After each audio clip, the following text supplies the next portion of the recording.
Welcome to Suman TV. నేను మీ Suman TV Nag. Kolkata ఇన్సిడెంట్కి సంబంధించినటువంటి వాటిల్లో ఇప్పటికీ కనుక మనం చూసుకుంటే డాక్టర్స్ కూడా మాకు పార్షియల్ జడ్జిమెంటే వచ్చింది, పార్షియల్ జస్టిసే జరిగింది, సో మేము మమతా బెనర్జీతో మాట్లాడినా కూడా మాకంత పెద్ద ఉపయోగం లేకపోయిందని చెప్పేసి వాళ్ళు మళ్ళీ నిరసన వ్యక్తం చేస్తూనే ఉన్నారు. ఇది కంటిన్యూ అవుతూనే ఉంది. అండ్ దానితో పాటు నిన్న కోర్టు హీరింగ్ తర్వాత కొన్ని కీలక అంశాలకు సంబంధించినటువంటి విషయాలు బయటికి రావడం జరిగింది. ఆ వీడియో కూడా మీరు చూశారు. అయితే ఈరోజు మమతా బెనర్జీ ఇచ్చినటువంటి స్టేట్మెంట్ ప్రకారం, లేదంటే వాళ్ళకి ఇచ్చినటువంటి భరోసా ప్రకారము సో సిపిని మార్చడం జరిగింది. అయితే దానికి సంబంధించినటువంటి వాటిల్లోనూ కొన్ని కీలక అంశాలు బయటికి రావడం జరిగింది. అవేంటి, వాటికి సంబంధించిన పూర్తి డీటెయిల్ ఏంటి అనేది ఈరోజు మనతో పాటు హైకోర్టు అడ్వకేట్ రవీంద్రనాథ్ గారు ఉన్నారు. వారి మాటలో తెలుసుకుందాం. Hello sir. హాయ్ అండి నాగరాజ్ గారు. సార్, ఎంటైర్ కేసు కనుక మనం చూస్తా అండి కోర్టు హెయిరింగ్లోనే ఉంది. అండ్ నిన్న కూడా కొన్ని కీలక అంశాలు బయటికి రావడం జరిగాయి. దాంతోపాటు మనం దాని మీద వీడియో చేయటం జరిగింది, మాట్లాడుకోవటం జరిగింది. అండ్ సందీప్ ఘోష్కి సంబంధించి అండ్ సంజయ్ రాయ్కి సంబంధించి కొన్ని విషయాలు కూడా మాట్లాడుకోవటం జరిగింది. అయితే ఇందులో ఒకళ్ళు మాత్రమే కాదు, చాలా పెద్ద తలకాయలు ఉన్నాయి అనేటువంటి విషయాన్ని నిన్న సిబిఐ వాళ్ళు ఇచ్చిన దాంట్లోనే విషయం బయటపడిందని మనకు క్లారిటీ రావడం జరిగింది. అండ్ ఇంకొకటి, కేసుకి సంబంధించినటువంటి వాటిల్లో ఎవిడెన్స్ ఎక్కడెక్కడో మిస్లీడ్ చేశారు. అండ్ సిబిఐ కూడా దాన్ని కొంత డిస్టర్బ్ చేసి మా దగ్గరికి తీసుకొని వచ్చింది అనేటువంటి విషయాన్ని త్రూ సుప్రీంకోర్టే మనకు కొన్ని విషయాలు అయితే బయటికి రావడం జరిగింది. అయితే మమతా బెనర్జీ కాళ్ళబేరానికి వెళ్ళి ఇంకొక ఎత్తుకు పై ఎత్తుగడ వేద్దాం అనేటువంటి ఆలోచనతోటి సో కొత్తగా సిపిని నియమించడం జరిగింది. ఏంటి ఆ కథ? నాగరాజ్ గారు, ఇప్పుడు మీరు అడిగినటువంటి ప్రశ్నలో మొత్తం 3 రకాలుగా ఉంది. ఒకటి సుప్రీంకోర్టు సంబంధించిన ప్రశ్న వేశారు. మమతా బెనర్జీ గారు సిపిని మార్చే విధానం గురించి, సిబిఐ గురించి, దీన్ని మొత్తం మూడు యాంగిల్స్గా మీరు అడిగినటువంటి ప్రశ్నలో ఉంది. అయితే దాన్ని వివరించే ప్రయత్నం చేస్తాను.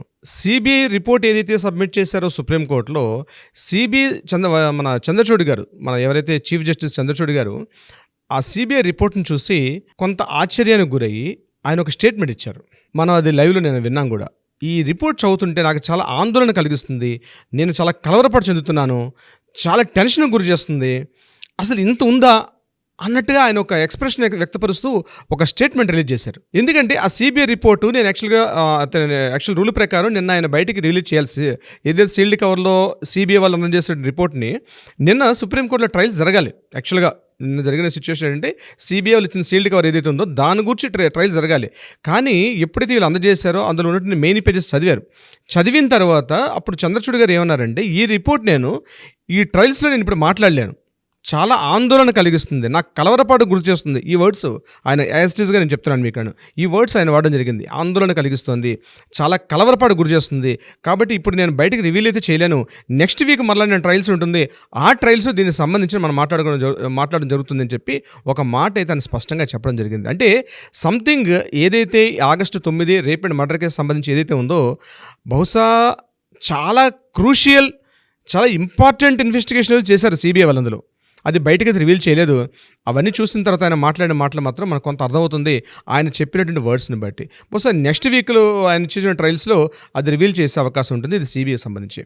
నెంబర్ 2, మీరు అడిగినటువంటి ఇంకో ప్రశ్న ఏంటంటే, మమతా బెనర్జీ గారు చేసినటువంటి సిపి, ఇది నిజంగా చాలా కీలకమైనటువంటి అంశం నాగరాజ్ గారు. మీరు అడిగే 2 ప్రశ్నల్లో 3వ ప్రశ్న నాగరాజ్ గారు, యాక్చువల్గా నిరసనకారులు ఎవరైతే మమతా బెనర్జీ గారితో ఒక ఇంటరాగేషన్ జరిగింది, అంటే చర్చ కార్యక్రమం జరిగాయి, ఆ చర్చల్లో అయిన తర్వాత బయటకు వచ్చారు, స్టూడెంట్స్ ఎవరూ మాట్లాడలేదు. మమతా బెనర్జీ గారు బయటకు వచ్చి వారు ఏదైతే డిమాండ్ చేశారో అందులో 99% మేము వాళ్ళ డిమాండ్స్ అంగీకరించాము, అందులో ప్రధానంగా వాళ్ళు డిమాండ్ చేసినటువంటి సిపిని చేంజ్ చేయండి అని ఏదైతే అడిగారో వారిని ఇమీడియట్గా మేము నెక్స్ట్ డే చేస్తా ఉన్నారు. నిన్న మధ్యాహ్నం 12 గంటలకి సిపిని రిజైన్ చేశారు. వినీత్ గోయల్ గారు అడగడం జరిగింది గవర్నమెంట్ తరఫున, మీరు రిజైన్ చేస్తారని అడిగితే ఆయన ఇమీడియట్గా బేషరతుగా నేను రిజైన్ చేస్తానని చెప్పేసి వినీత్ గోయల్ గారు రిజైన్ చేసేశారు. ఆ ప్లేస్లో కొత్త సిపిగా మనోజ్ కుమార్ శర్మ గారిని నియమించడం జరిగింది. ఇట్స్ వెరీ కీలకమైనటువంటి ఇంపార్టెంట్. సిపిగా, కొత్త సిపిగా, కమిషనర్ ఆఫ్ పోలీస్ కలకట్టాగా మనోజ్ కుమార్ శర్మ గారు ఈ ప్లేస్లోకి రావడం జరిగింది. ఇది చాలా ఇంపార్టెంట్. అంటే ఏదో కాకతాళీయంగా, ఏదో ర్యాండమ్గా జరిగిన సంఘటనగా దీన్ని మనం భావించకూడదు. నెంబర్ 2, ఎందుకంటే మనోజ్ కుమార్ శర్మ గారి తాలూకా ఇంతకుముందు ఆయన యొక్క పోలీస్ చీఫ్గా పనిచేసినప్పుడు ఆయన చేసినటువంటి వ్యవహారాలన్నీ ఒకసారి మనం ఎదుగులోకి తీసుకొస్తే ఒక వింత భయంకరానికి, అంటే భయాన్ని కలిగిస్తుంది. అంత చెప్పాలంటే సిపి మనోజ్ కుమార్ శర్మ సాధారణమైన వ్యక్తి కాదు, మనిషి రూపంలో ఉన్నటువంటి, అంత అర్థం చేసుకోండి మీరు, ఇంకా అంత అద్భుతమైన వ్యక్తి అయినా. సార్ చెప్పండి సార్. అది డాష్ ఫిల్ చేసుకోవాలి, అంటే మన మీడియాలో ఆ వర్డ్ వాడకూడదు కాబట్టి నేను చెప్తున్నాను. మనిషి రూపంలో ఉన్న ఒక వ్యక్తి అయినా, అంతే, ఒక డాష్ వ్యక్తి. ఆ డాష్ని ఫిల్ చేసుకోవాలి. చెప్పండి సార్. అదేదో మనోజ్ కుమార్ శర్మ గారు 2000 సంవత్సరంలో వెస్ట్ బెంగాల్లో మావోయిస్టుల తిరుగుబాటులో, అంటే ముఖ్యంగా ఈ వెస్ట్ మిడ్నాపూర్, అలాగే బంకూరా, పురూలియా, అలాగే బీర్బం, ఈ 4 ప్రాంతాలు కలిగిన ప్రాంతాన్ని జంగల్ మహల్ అనేటువంటి ఒక ప్రదేశం ఉండేది. అక్కడ అద్భుతంగా మావోయిస్టులు, కొన్ని వేల మంది మావోయిస్టులు వెస్ట్ బెంగాల్ ప్రభుత్వం మీద కనిపించిన ప్రతి పోలీస్ ఆఫీసర్ని, కనిపించిన ప్రతి లోకల్ సర్పంచ్ని, కనిపించిన ప్రతి కార్యకర్తల్ని, అదర్ దాన్ సిపిఐ కార్యకర్తలు మినహాయించి కనిపించిన వాళ్ళని కనిపించినట్టుగా కొట్టడం జరిగింది, నరకడం జరిగింది, చంపడం జరిగింది. ఆ ప్రదేశానికి మనోజ్ కుమార్ శర్మ గారు 2000 సంవత్సరంలో ఒక పోలీస్ చీఫ్గా అపాయింట్ అవ్వడం జరిగింది. మీరు చెప్తే నమ్మరుగా నాగరాజు గారు, ఒక్కసారి ఆ టైంలో ఉన్నటువంటి వ్యక్తులకి 2000 ఇయర్లో కాస్త ఈ నేషనల్ పాలిటిక్స్ని, నేషనల్ కాస్త బాగా చదివే వాళ్ళకైతే ఈ మనోజ్ కుమార్ శర్మ గారి పేరు బహుశా చిరపరిచితమే, ఇప్పుడున్న వాళ్ళకి తెలియకపోవచ్చు. ఎందుకంటే మనోజ్ కుమార్ శర్మ గారు అక్కడ ఆ ఏరియాలో పోలీస్ చీఫ్గా అపాయింట్ అయిన తర్వాత, మీరు చెప్తే నమ్మరండి, చెట్టుకొకండి పుట్టకొకండి పట్టినట్టు ఆయన పేరు చెప్తే రాత్రి చిన్న పిల్లలు కూడా, పాలు తాగే పిల్లలు కూడా, మన సినిమాలో చూస్తాం కొన్ని సందర్భంలో, పాలు తాగే పిల్లలు కూడా పాలు తాగడం మానేసి కన్నారి పడుకుండేవారట. అంత భయంకరమైన వ్యక్తి ఈ మనోజ్ కుమార్ శర్మ. 2000లో నేను జరిగినట్టు మావోయిస్టు తిరుగుబాటు, ఒక విధంగా చెప్పాలంటే వెస్ట్ బెంగాల్ అత్యధికంగా మావోయిస్టులు ఉండేది. అంటే వెస్ట్ బెంగాల్, ఒరిస్సా మీదుగా శ్రీకాకుళం మీదుగా వస్తున్నటువంటి ఈ మావోయిస్టులు అందరూ కూడా ఆ ప్రాంతంలో మావోయిస్టులు అత్యధికంగా ఉండేటువంటి ప్రాంతంలో ఈ మనోజ్ కుమార్ శర్మ గారు పవర్ఫుల్గా ఆ మొత్తం మావోయిస్టులు మొత్తం అంచివేసే కార్యక్రమంలో కీలకమైనటువంటి వ్యక్తి. 2000 నుంచి 2010 వరకు ఆయనకు పూర్తి హక్కులు, అంటే ఆయనకు పూర్తి రైట్స్ ఇచ్చారు. దాని మీద పూర్తిగా, అంటే కనిపించిన మావోయిస్టుని పేరు చెప్తానికి కూడా భయపడే స్థాయికి తీసుకెళ్లాడు ఈ మనోజ్ కుమార్ శర్మ. అతను పోలీస్ చీఫ్గా పనిచేసేవాడు, వెస్ట్ మిడ్నాపూర్కి పోలీస్ చీఫ్గా ఉండేవాడు మనోజ్ కుమార్ శర్మ. ఒక దశలో 2010, అంటే ఇంకా మమతా బెనర్జీ గారు ఇంకా సీఎంగా రాలేదు, ఈమె అప్పటికి సింగూరు, నందిగ్రామ్ ఈ ఉద్యమాలు చేస్తున్నారు. ఆ టైంలో అక్కడ వెస్ట్ మిడ్నాపూర్లో ఉన్నటువంటి ఆయన పోలీస్ చీఫ్ని తీసుకొచ్చి ఇంచుమించు మన నార్త్ కలకటా ప్రాంతానికి కూడా ఆయనకి పోలీసుగా అపాయింట్ చేయడం జరిగింది, అప్పుడున్నటువంటి సిపిఎం గవర్నమెంట్లో. అంటే ఆయన సిపిఎం ఏజెంట్గా పనిచేశాడని. అయితే అప్పట్లో టీఎంసీ పార్టీ తాలూకా కార్యకర్తల్ని కుక్కను కొట్టాడు మనోజ్ కుమార్ శర్మ. టీఎంసీ కార్యకర్తని పేరు చెప్తే కూడా కార్యకర్తలు భయపడేవారు. అంటే అంత రూడ్ క్యాండిడేట్ ఈయన.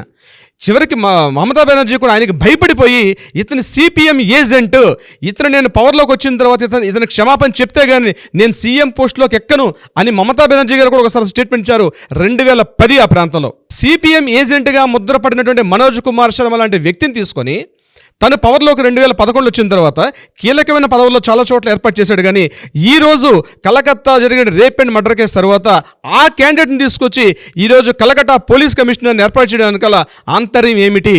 ఇది జూనియర్ వైద్యాధికారులు ఇప్పుడు ఎవరైతే ప్రొటెస్ట్ చేస్తున్న నిరసనకారులు వాళ్ళు భయపడుతున్నారు. ఒక విధంగా వాళ్ళు చెప్పినట్టుగా అతన్ని ట్రాన్స్ఫర్ చేశారు వినీత్ గోయల్ని. వినీత్ గోయల్ చాలా సాఫ్ట్ పర్సన్, ఇతనికి రాష్ట్రపతి పురస్కారం కూడా లభించింది ఒక దశలో వినీత్ గోయల్ గారికి. కానీ ఇప్పుడు వచ్చినట్టు మనోజ్ కుమార్ శర్మ మామూలు వ్యక్తి కాదు.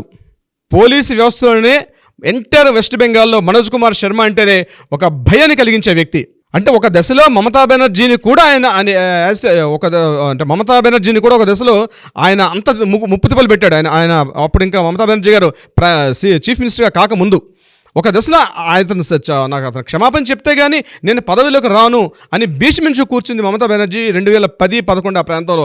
తర్వాత సీఎం అయింది. తర్వాత అతను వచ్చి క్షమాపణ చెప్పాడు, అంటే ఏదో నామకా వాస్తే అన్నట్టుగా ఒక క్షమాపణ చెప్పేశాడు. కానీ మమతా బెనర్జీ తన రాజకీయ కార్యకలాపాలు మునిగింది. కొన్ని సంఘటనలో అతను కూడా కీలకమైన పాత్ర పోషించాడు. కానీ ఈరోజు 2024లో ఎప్పుడైతే, ఎందుకంటే ఈరోజు మమతా బెనర్జీ పరిస్థితి అయిపోయిందంటే తన కుర్చీని కదపలేని పరిస్థితి, తన కుర్చీ యొక్క కాళ్ళే కదిలే పరిస్థితి వచ్చింది. ఈరోజు చిట్ట చివరి ప్రయత్నం ఏదైనా చేయాలి. అంటే మనకి మీడియాకి తెలిసిన చాలా తక్కువ విషయాలు నాగరాజు గారు. వెస్ట్ బెంగాల్ లోకల్ స్థానిక పత్రికలు అయితే దీని గురించి వేరే న్యూస్ లేదు. ఎంటైర్ త్రూఅవుట్ వెస్ట్ బెంగాల్లో ప్రతి లోకల్ పత్రిక ప్రతి 10 పేజీలు తీసుకుంటే ఫ్రమ్ ద ఫస్ట్ పేజ్ నుంచి లాస్ట్ 12th పేజ్ వరకు ఇదే కలకటా న్యూస్ తప్పించి వేరే న్యూస్ అనేది లేకుండా వేస్తున్నాయి ఈరోజు కలకటా వెస్ట్ బెంగాల్ పత్రికలు. వెస్ట్ బెంగాలీ భాషలు ఉన్నాయి కాబట్టి మనకు అర్థం కావట్లేదు. మనం అవన్నీ కూడా చదివి మనం తర్జుమా చేసుకుని ట్రాన్స్లేట్ చేసుకుని మన ఆడియన్స్కి మన వ్యూవర్స్కి అందించే ప్రయత్నం చేస్తున్నాను కొంతవరకు నేను. అయితే ఈ మనోజ్ కుమార్ శర్మ అనే వ్యక్తి పేరు చూస్తుంటేనే లోకల్ మీడియా నిన్న హడలిపోయింది. అసలు ఎక్స్పెక్ట్ చేయలే ఎవరు కూడా. మనోజ్ కుమార్ శర్మని తీసుకొచ్చి సిపిగా నియమిస్తారని కూడా ఎవ్వరు ఊహించలే. అటువంటి వ్యక్తిని తీసుకొచ్చి నిన్న ఏర్పాటు చేయడం అది జూనియర్ వైద్య అధికారులకు అందలే. యాక్చువల్గా వీళ్ళు నిన్న సాయంత్రం రిజైన్ అంటే వీళ్ళు మరలా వాళ్ళు ఎప్పుడైతే మమతా బెనర్జీ చర్చలు ఓకే అయిపోయినాయో ఇమీడియట్గా వాళ్ళు తమ డ్యూటీస్లోకి వెళ్లాల్సిన పరిస్థితి వచ్చింది. కానీ ఎప్పుడైతే మనోజ్ కుమార్ శర్మ వచ్చాడో అర్థం కాని పరిస్థితి. అయితే సుప్రీంకోర్టులో వాళ్ళు ఒక మాట చెప్పారు. మనోజ్ కుమార్ శర్మ కూడా నాకు స్టేట్మెంట్ ఇచ్చాడు. ఏమన్నారంటే ఇప్పటివరకు మమతాతో చర్చలు చేసిన వాళ్ళు ఎవరైతే ఉన్నారో వాళ్ళకి మేము ఎటువంటి కేసులు కానీ ఎటువంటి వాళ్ళ మీద దాడులు ఏమి ఉండవు అని సుప్రీంకోర్టు చెప్పినప్పుడు కూడా అతని మాటని విశ్వసించలేని పరిస్థితుల్లో ఈరోజు జూనియర్ వైద్యాధికారులు ఉన్నారు. కాబట్టి రాబోయే పరిస్థితులు ఏమవుతుందండి, గంటకు ఒక నిమిషంగా మారిపోతుంది. అక్కడ ఏం జరుగుతాయో, ఏ సిచ్యువేషన్ ఎటువైపు వెళ్తాయన్నది ఈరోజు ప్రతి ఒక్కరూ వెయిట్ చేస్తూ చూస్తున్నాం. నాగరాజు గారు, గడిచిన కొద్ది రోజుల నుంచి కనుక చూస్తూ ఉంటానే మమతా బెనర్జీ సిస్టమ్ని ఎంత ఇన్ఫ్లుయెన్స్ చేసి, ఈవెన్ ప్రొటెస్టెంట్లను కూడా ఇన్ఫ్లుయెన్స్ చేసి వాళ్ళతో ఒక మీటింగ్ అని చెప్పి వాళ్ళ డిమాండ్లు ఏవైతే ఉన్నాయో నేను నెరవేరుస్తాను, నేను జస్టిస్ వచ్చేలా చేస్తానని చెప్పి లిటరలీ చెప్పాలి అని అంటే వాళ్ళని తీసుకొచ్చి బలిపశువుని చేసినట్టు చేశారు అంతే. అవునండి, లిటరల్గా వాళ్ళని తీసుకొచ్చి అంటే చెప్పకనే మంచి చేశానని ప్రజల్లోకి ఒకలాంటి సింపతిని కొట్టేసి దాని తర్వాత వాళ్ళ మీదకి ఒకరు మృగాన్ని వదిలారని చెప్పడంలో ఏమాత్రం సందేహం లేదు. ఇప్పుడు అవతల ఉన్నవాడు కూడా ఎలా అనంటే మనోజ్ అనేటువంటి పర్సన్ ఈవిడికే 30 తెప్పులు పెట్టించారనంటే ఆ రోజుల్లో ఒక పాయింట్లో అది ఇన్ఫ్లుయెన్షియల్ పాయింట్లో నుంచి చూసినప్పుడు, నెగిటివ్ పాయింట్లో నుంచి చూసినప్పుడు, పాజిటివ్ పాయింట్లో నుంచి చూసినప్పుడు ఆయన పవర్ఫుల్ అని తెలిసిన ఇప్పుడున్న సిస్టంలో అయితే చాలా సెన్సిటివ్ ఇష్యూ ఇది. ఈ ఇష్యూలో నేను మీకు జస్టిస్ చేస్తాను, నేను మీకు మీ హామీలు ఏవైతే ఉన్నాయో క్లియర్ చేస్తానని చెప్పి ఉన్న వాళ్ళని తీయించేసి అంతకంటే పవర్ఫుల్ అంటే మాట విన్నటువంటి వాళ్ళని తీసుకొచ్చి ఇందులో పెట్టేసి ఫుల్ రైట్స్ ఇచ్చేస్తున్నాము, మీరు ఏదైనా చేయండి, దీని మీద వాళ్ళు నోరు మూసేయాలి, బయటికి రాకూడదు అనేటువంటి ఆ ప్రయత్నమే కదా ఇదంతా. దీనికి సంబంధించిన ఏదేమైనా సరే అండి, మమతా బెనర్జీ అయితే ఇలాగే కొనసాగితే మాత్రం పవర్ లూజ్ అయ్యే అవకాశం ఉంది అని చెప్పడంలో ఏమాత్రం సందేహం లేదు. అంటే చిలికి గాలి వల్ల తయారవుతుంది అని చెప్పేసి అనడంలో ఇది అతిపెద్ద నిదర్శనం. ఎందుకంటే జస్టిస్ కావాలనుకున్నప్పుడు దానికోసం వాళ్ళతో పాటు ఉండి ఒక state CM, being health minister, being home minister, so law and ఆర్డర్ని మొత్తాన్ని ప్రొటెక్ట్ చేయాల్సినటువంటి పరిస్థితిలోకి తీసుకెళ్లకుండా మళ్ళీ దీన్ని పెద్ద చేసుకోవటం అనేది అది ఆవిడకే చెల్లిందేమో. అంటే ఇక్కడ ఒక విషయం నాగరాజు గారు, ఇది చిన్న విషయం కాదండి. ఇప్పుడు కలకడా సంఘటన జరిగింది, రేప్ అండ్ మర్డర్ జరిగింది, ఏదైతే జరిగిందో అది ఏదో ఒక సంజయ్ అనే వ్యక్తి వెళ్ళాడు చేసేసాడంటే బహుశా ఇది ఆ విషయం కాదు. ఇది ఈరోజు ఇంతమంది నిరసనకారులు వేలాది మంది రోడ్ల మీదకి వచ్చి నిరసన చేస్తారంటే ఆ సంఘటన. దీని వెనకాల మనం ఆల్రెడీ నిన్న ఒక వీడియో చేసాం. అదే మనకి నార్త్ బెంగాల్ లాబీ అని చెప్పడం జరిగింది. దీని వెనకాల చాలా పెద్ద ఒక మాఫియా డాన్స్ నడుస్తున్నారు. సో దాన్ని నడిపించాలి అంటే చాలా పెద్ద వ్యక్తులు బయటకు వచ్చే అవకాశం ఉంది. సో వాళ్ళందరినీ ప్రొటెక్ట్ చేయాలి, ఈరోజు ఆ వ్యవస్థను మొత్తం కంట్రోల్ చేయాలి, ఏదో చేయాలి. ప్రొటెక్ట్ చేయడం కాదు, ఏదో చేయాలంటే ఇలాంటి వ్యక్తి రావాలనే ఉద్దేశంతో బెనర్జీ గారు చేస్తున్నారు. మనం ఈ యాంగిల్లో చూస్తే ఇది బహుశా చిన్న విషయం, కానీ పైన మనం డ్రోన్ వ్యూతో చేస్తే మాత్రం చాలా పెద్ద ఇష్యూ ఇది. ఈ సెప్టెంబర్ 25th నాడు దీని కొనసాగింపుకి మీరు ఏదో చెప్తున్నారు నాగరాజు గారు, దాని కొనసాగింపుగా నేను చెప్పేది ఏంటంటే సెప్టెంబర్ 25th నాడు ఎంటైర్ బీజేపీ పార్టీ వాళ్ళు మొత్తం జిల్లా వ్యాప్తంగా, రాష్ట్ర వ్యాప్తంగా, ముఖ్యంగా కలకత్తా మహానగరంలో ప్రతి గల్లీలో కూడా సమ్మెలు చేస్తామని ఈరోజు 1 గంట క్రితం వాళ్ళు అనౌన్స్ చేయడం కూడా జరిగింది. జస్ట్ ఒక 1 hour బ్యాక్ మేము ఆందోళన చేస్తాం, మేము నిరసన తెలిపితే ఒకవేళ వైద్యాధికారులు వాళ్ళు ఏదైతే మన జూనియర్ డాక్టర్స్ వాళ్ళ సమ్మెను విరమించినా సరే మేము ఈ రోజు నుంచి డెవలప్ చేస్తాం. సెప్టెంబర్ 18th నుంచి 25th వరకు ప్రతి గల్లీలో మేము నిరసన తెలుపుతాం. సెప్టెంబర్ 25th నాడు చలో కాళీఘాట్ అంటే మమతా బెనర్జీ ఎక్కడైతే నివాసం ఉందో ఆ ప్రాంతాన్ని చలో కాళీఘాట్ అనేటువంటి కార్యక్రమాన్ని ఏర్పాటు చేసి కొన్ని వేలాదిగా మేము సెప్టెంబర్ 25th నాడు మేము ఆ కాళీఘాట్ ప్రాంతాన్ని మేము టోటల్గా ఆక్యుపై చేసి మా నిరసన తెలుపుతామని మొత్తం రాష్ట్ర వ్యాప్తంగా బీజేపీ నాయకులు ఈ రోజు దాన్ని డిక్లేర్ చేయడం కూడా జరిగింది. బహుశా ఏమో చూద్దాం నాగరాజు గారు. నరమాంస భక్షకులు అంటారు కదా, అటువంటి వాటిలో బలైపోయిందని చెప్పడంలో ఏమాత్రం లేదు సార్ అసలు. అందుకే అంటే కలకటా కూడా దీనికి జస్టిస్ రావాలని చెప్పేసి కోరుకుంటుంది. నిజం సార్, అంటే మీరు రోజు కొద్ది మనం లోపల డెప్త్గా మాట్లాడుకుంటూ ఉన్నాం కదా, నాకు ఒక విషయం అర్థమైంది ఏంటనంటే జరిగింది చిన్నది కాదు, చాలా పెద్దది. మన ఇంట్లో సమస్యను మనం చేసుకుంటూ వెళ్ళిపోతూ ఉన్నాము. బట్ దీనిపైన మాత్రం ఇది ఒక చరిత్రకు నాందండి. ఒక మంచి జరిగింది అని అంటే ఒక చరిత్రకు నాంది, ఒక మార్పుకు నాంది అని చెప్పడంలో మాత్రం సందేహం లేదు. ఏదైనా we want justice, we demand justice. Thank you so much Ravindranath గారు.